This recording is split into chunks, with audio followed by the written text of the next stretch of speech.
Madame, Messieurs, bonsoir. Merci de votre fidélité. Bienvenue dans ce journal à la une de l'actualité à l'occasion du 9e anniversaire de la présence des forces onusiennes en Haïti ce samedi 1er juin 2013. Plusieurs organisations nationales et internationales de la société civile et des droits humains ont réclamé le retrait immédiat de la MINUSTAH et des forces étrangères sur le territoire. Dans une résolution adoptée ce samedi à l'issue d'une conférence internationale de 2 jours à Port-au-Prince, ces organisations estiment que la MINUSTAH a failli à sa mission qui est d'instaurer la paix dans le pays. Des délégués en provenance de plusieurs pays, notamment de l'Amérique latine, ont pris part à cette conférence organisée à l'initiative du sénateur Moïse Jean-Charles. Ouverture ce 1er juin de la saison cyclonique qui s'étend jusqu'au 30 novembre. Pas moins de 18 cyclones sont attendus et la majorité d'entre eux pourront se transformer en ouragans. Dans un message à la population, le ministre de l'Intérieur, David Basile, recommande une grande vigilance, en particulier dans les zones vulnérables, soulignant des risques de résurgence de flambée de choléra. Lors d'une cérémonie au Palais national vendredi soir, le président Michel Martelly a honoré le chanteur-compositeur Rodrigue Millien, le chef d'orchestre Raoul Guillaume et à titre posthume, la conteuse Mimi Barthelemy de son vrai nom, Michel Armand. Un hommage a été aussi rendu au père Antoine Oxide, dit Père Sico, le fondateur de l'association Afeneg Combit à Kinskov, des modèles, des artistes hautement puissants et créateurs, a indiqué le chef de l'État. Le président Michel Martelly, qui a adhéré vendredi au bureau haïtien du droit d'auteur, l'œuvre de création mérite d'être récompensée avec les droits d'auteur, a indiqué l'ancienne vedette du groupe Suite Mickey. À l'étranger, au moins 5 personnes ont été tuées vendredi dans de nouvelles tornades à Oklahoma City, déjà sévèrement touchées par ce phénomène il y a 2 semaines. Les autorités libanaises reportent les élections initialement prévues le mois prochain, à novembre 2014, une décision qui soulève la colère de milliers de protestataires qui dénoncent l'incapacité des hommes politiques à se mettre d'accord sur une loi électorale. Et dans l'actualité sportive, le Bayern Munich entre un peu plus dans l'histoire en remportant 3-2 la finale de la Coupe contre Stuttgart. Les Bavarois gagnent un triplé historique après avoir déjà remporté le championnat et la Ligue des champions. Madame, Messieurs, restez branchés pour le développement de ces titres et de bien d'autres.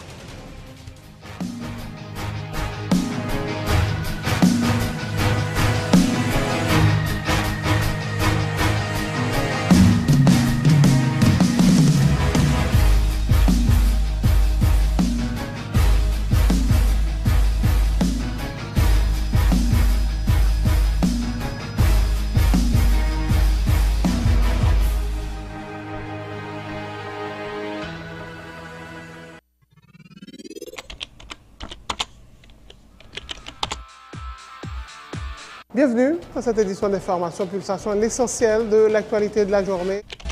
Merci de votre fidélité. Bienvenue dans ce premier numéro de Pulsation Week-end.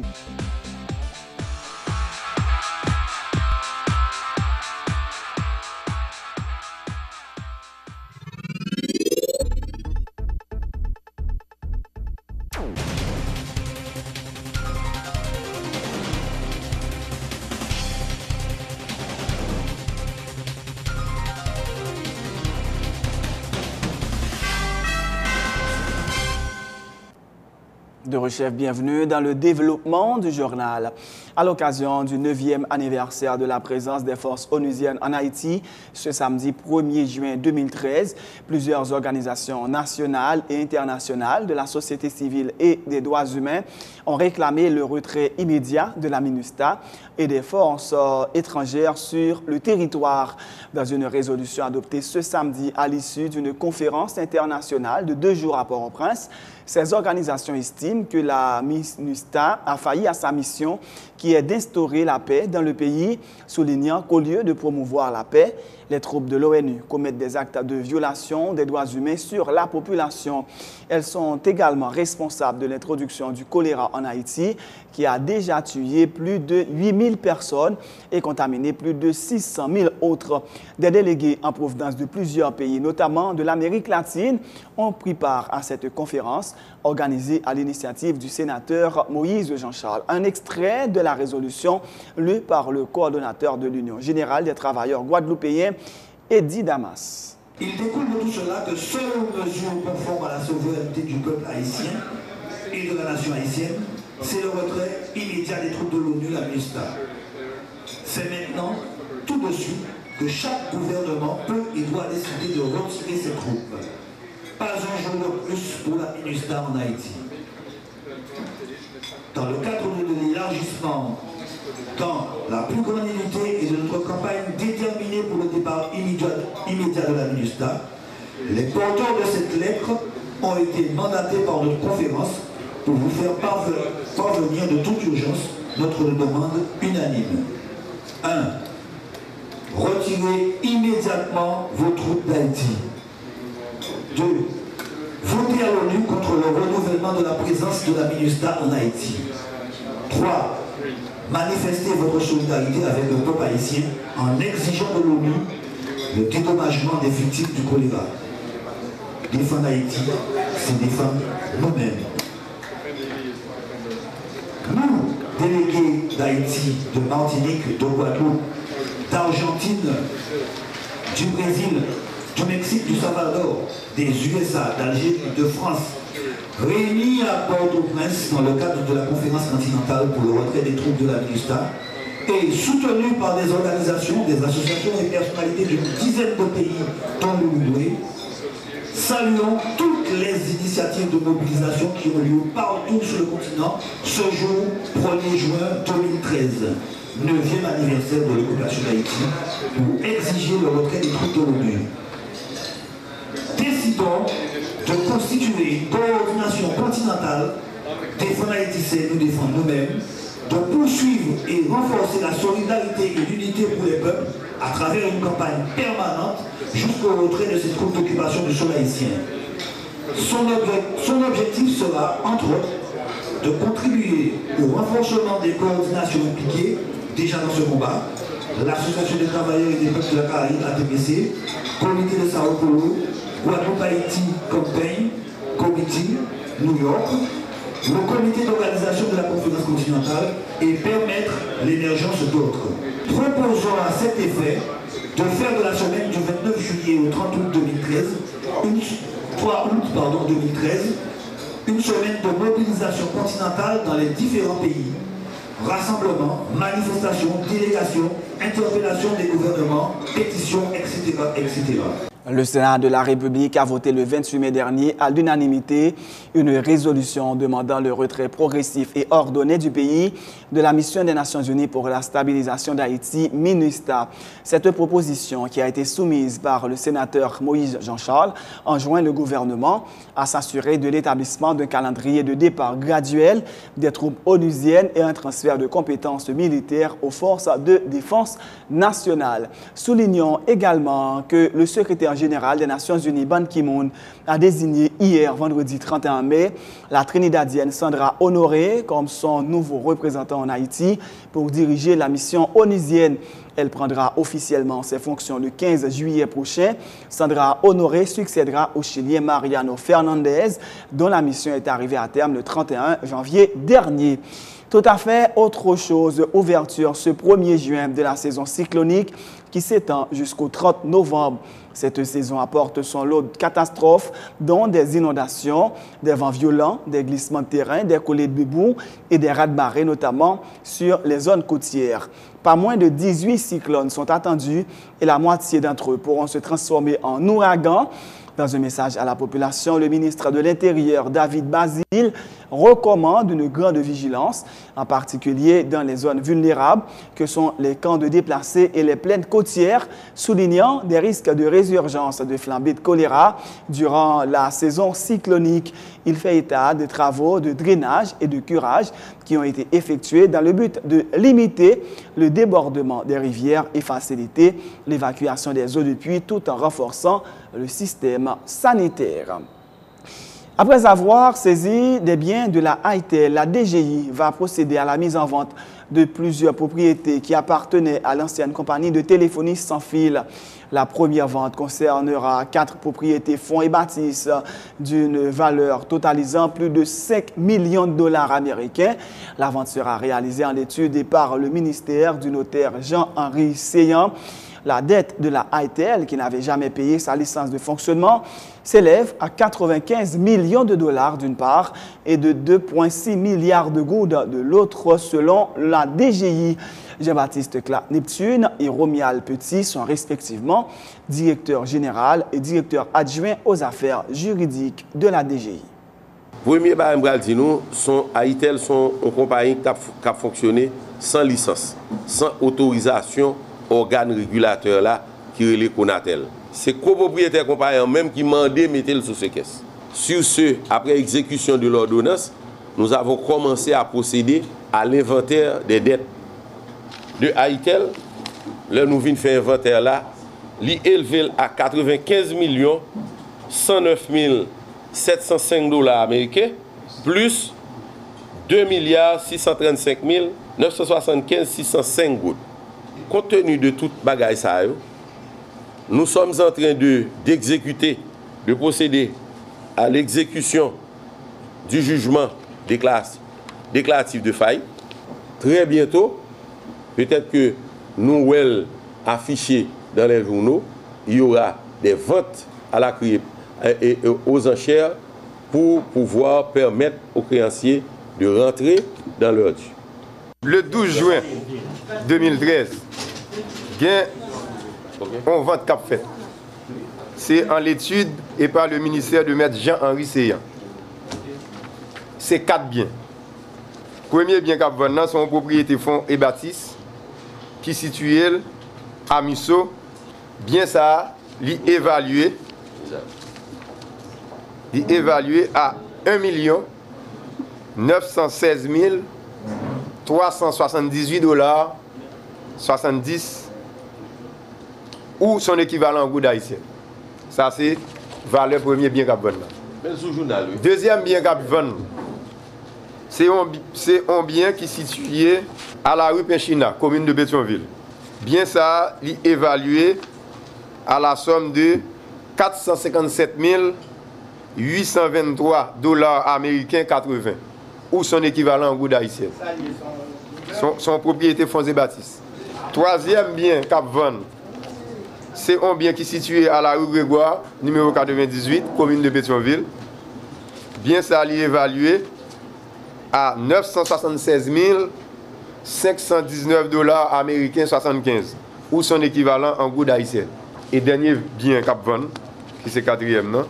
C'est une propriété nue qui est située à l'angle des rues Clairvaux et l'ouverture commune Pétionville. Et il est évalué à la somme de 800 200 dollars américains ou son équivalent en goud haïtien. De son côté, le directeur général du Conatel affirme que la décision de mettre en vente les biens de la ITEL fait suite à un jugement final sur la déclaration de la faillite de l'ancienne compagnie. Le Conseil national des télécommunications a récupéré les fréquences et va bientôt lancer des appels d'offres en vue de faciliter l'entrée sur le marché d'autres compagnies, informe Jean-Marie Guillaume. Au niveau du Conatel, comme directeur général dans ce mentionné là, c'est un dossier que nous héritons. Et nous obligés de gérer le dossier en suivant et gens que la justice, le rythme que la justice est gérée là. Je suis capable de dire que la fréquence que ITEL a utilisée pour les bails services, ce sont des fréquences que, au fait, qui pas réellement appartenu à ITEL. Et ITEL n'a pas jamais payé ou good et à Conatel sous fréquence.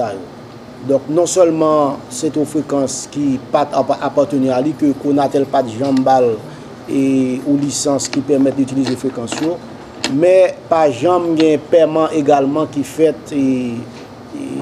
par ITEL à régulateur. Donc évidemment fréquence c'est ou bien qui appartenu à pays, soit bien qui appartenu à l'État. Mais cependant, nous-mêmes, nous ne pouvons pas marcher trop vite dans le dossier. Nous sommes obligés à aller à rythme que la justice tape marché avec dossier pour nous attendre que gagner au jugement final. Étant donné que le jugement final qu'on est là, qu'on attelle, ça nous fait nous récupérer fréquences qui appartenues à l'État. Et ça que nous prenons faire qu'on est là, avec fréquence Aritel, nous prenons lancer un appel d'offres. Et parce que nous avons besoin de faire bagaille avec transparence. Et donc, un appel d'offres qui a lancé à partir du mois de juillet, côté que nous avons mis fréquence disponible pour si que gagne d'autres parties qui sont intéressées pour venir peut-être un service téléphonie mobile pour être capable de venir et puis bider sous fréquence. Donc à partir de juillet et fréquence nous allons lancer un appel d'offres officiel pour mettre fréquence disponible à non seulement investisseurs haïtiens qui ici et investisseurs qui dans l'autre pays tout. Lors d'une cérémonie au Palais national, vendredi soir, le président Michel Martelly a honoré le chanteur-compositeur Rodrigue Millien, le chef d'orchestre Raoul Guillaume et à titre posthume la conteuse Mimi Barthelemy de son vrai nom, Michel Armand. Un hommage a été également rendu au père Antoine Oxide dit Persico, le fondateur de l'association Afeneg Combit à Kinskoff, des artistes puissants et hautement créateurs selon le chef de l'État. J'honore donc aujourd'hui 4 personnalités que je m'enorgueillis de donner en exemple à la nation. Je propose ainsi à la jeunesse des modèles auxquels ils peuvent avec profit se référer, a déclaré Michel Martelly. Lorsqu'une décoration est décernée à une personnalité, on reconnaît par ainsi les éminents services rendus par cette personnalité à la communauté. J'ai le plaisir d'honorer aujourd'hui des créateurs qui se sont dévoués à enrichir la culture nationale par des œuvres ayant contribué à élargir nos diverses formes d'expression et d'action. Le galant homme que je suis ne peut manquer de parler au prime abord de l'exemplaire production de Mimi Barthelemy. Dans la même veine de sensibilité et d'appréciation de la culture nationale se situe notre maestro Raoul Guillaume. Ces véritables poèmes chantés nous promènent dans un temps où Haïti vivait sa langueur caribéenne et nous invitent aussi au voyage à travers cette douceur de vivre qui caractérisait autrefois notre pays. Avec Rodrigue Millien, en stéréo,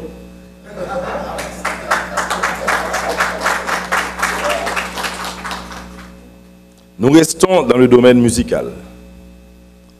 Qui d'entre nous ne se rappelle cette voix inimitable qui s'accorde avec les accents de la guitare pour nous faire danser, rire et rêver? Rodrigue Millien est l'une des plus belles expressions de la musique troubadour. Avec lui, chante à nos oreilles cette vitalité populaire pleine d'ironie et de tendresse. Je ne crois pas faire entrer une disharmonie en englobant le Persico dans cette galerie d'artistes puissants et hautement créateurs. Pour moi, la dimension du Persico déborde même celle de l'artiste. Je le considère comme un personnage de roman qui, à l'instar du Manuel de Jacques Roumain, apporte à sa communauté les ouvertures nécessaires à son épanouissement. J'honore donc aujourd'hui 4 personnalités que je m'enorgueillis de donner en exemple à la nation. Je propose ainsi à la jeunesse des modèles auxquels ils peuvent, avec profit, se référer. Le père Antoine Oxide Jean, sociologue et ethnologue, a été décoré de l'Ordre national, honneur et mérite au grade de grand officier pour sa contribution au développement communautaire. Le chef d'orchestre Raoul Guillaume au grade de chevalier pour sa constance dans le milieu musical.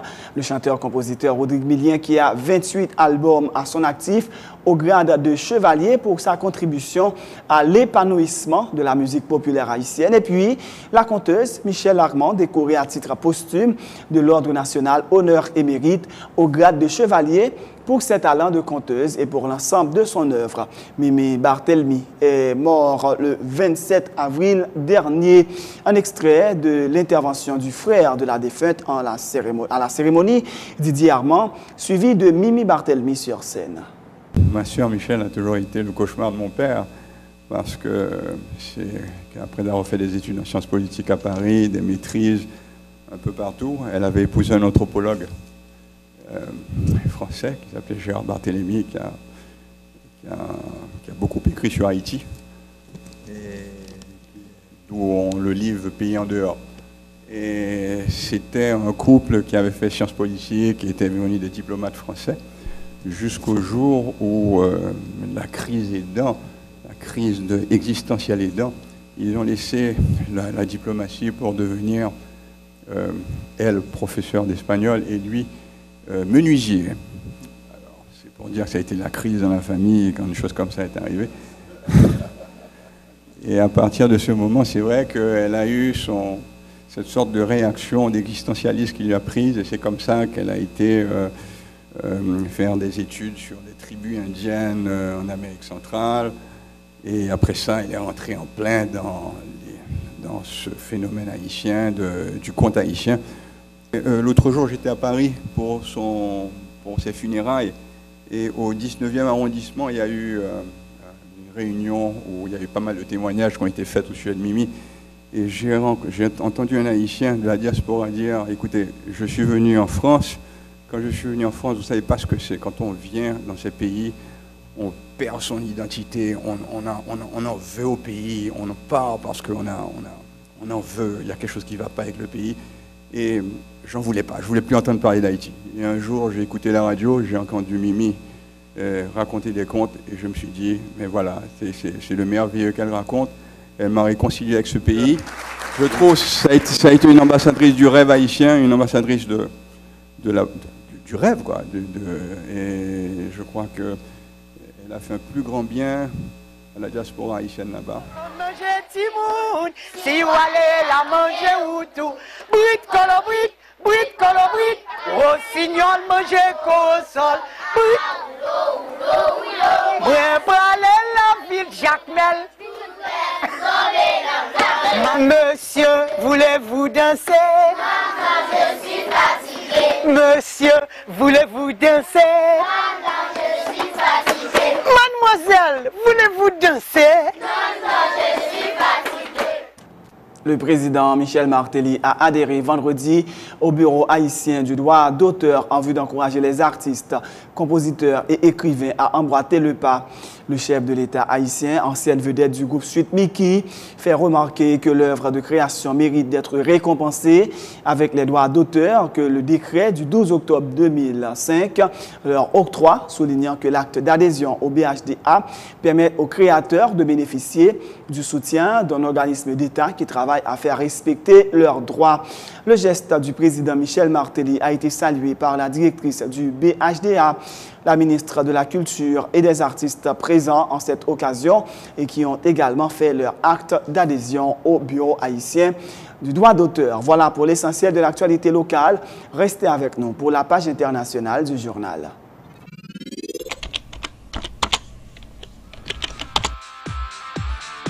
Bienvenue dans cette édition d'information Pulsation, l'essentiel de l'actualité de la journée. Merci de votre fidélité. Bienvenue dans ce premier numéro de Pulsation Week-end.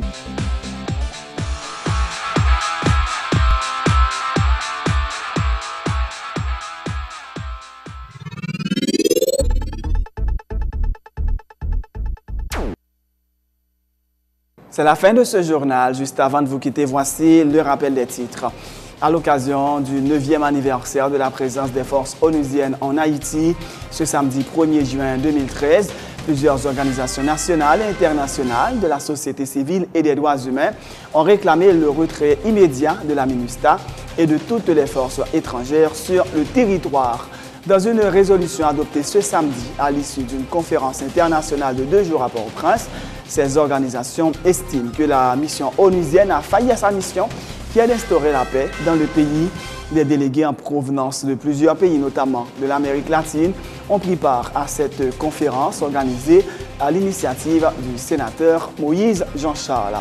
Ouverture ce 1er juin de la saison cyclonique qui s'étend jusqu'au 30 novembre. Pas moins de 18 cyclones sont attendus et la moitié d'entre eux pourront se transformer en ouragans. Dans un message à la population, le ministre de l'Intérieur, David Basile, recommande une grande vigilance, en particulier dans les zones vulnérables, soulignant des risques de résurgence de flambée de choléra. Lors d'une cérémonie au Palais national vendredi soir, le président Michel Martelly a honoré le chanteur-compositeur Rodrigue Millien, le chef d'orchestre Raoul Guillaume et à titre posthume la conteuse Mimi Barthelmy de son vrai nom Michel Armand. Un hommage a été aussi rendu au père Antoine Oxide dit Persico, le fondateur de l'association Afeneg Combit à Kinskoff. Des modèles, des artistes hautement puissants et créateurs, a indiqué le chef de l'État. Le président Michel Martelly, qui a adhéré vendredi au bureau haïtien du droit d'auteur, l'œuvre de création mérite d'être récompensée avec les droits d'auteur, a indiqué l'ancienne vedette du groupe Suite Mickey. Au moins 5 personnes ont été tuées vendredi dans de nouvelles tornades à Oklahoma City, déjà sévèrement touchées par ce phénomène il y a 2 semaines. Les autorités libanaises reportent les élections initialement prévues le mois prochain à novembre 2014, une décision qui soulève la colère de milliers de protestataires qui dénoncent l'incapacité des hommes politiques à se mettre d'accord sur une loi électorale. Et dans l'actualité sportive, le Bayern Munich entre un peu plus dans l'histoire en battant en finale de la Coupe d'Allemagne la formation de Stuttgart 3-2. Les Bavarois remportent un triplé historique après avoir déjà gagné le championnat et la Ligue des Champions. C'est la fin de ce journal. Merci de l'avoir suivi. Bonne suite de programme sur Télé Pluriel.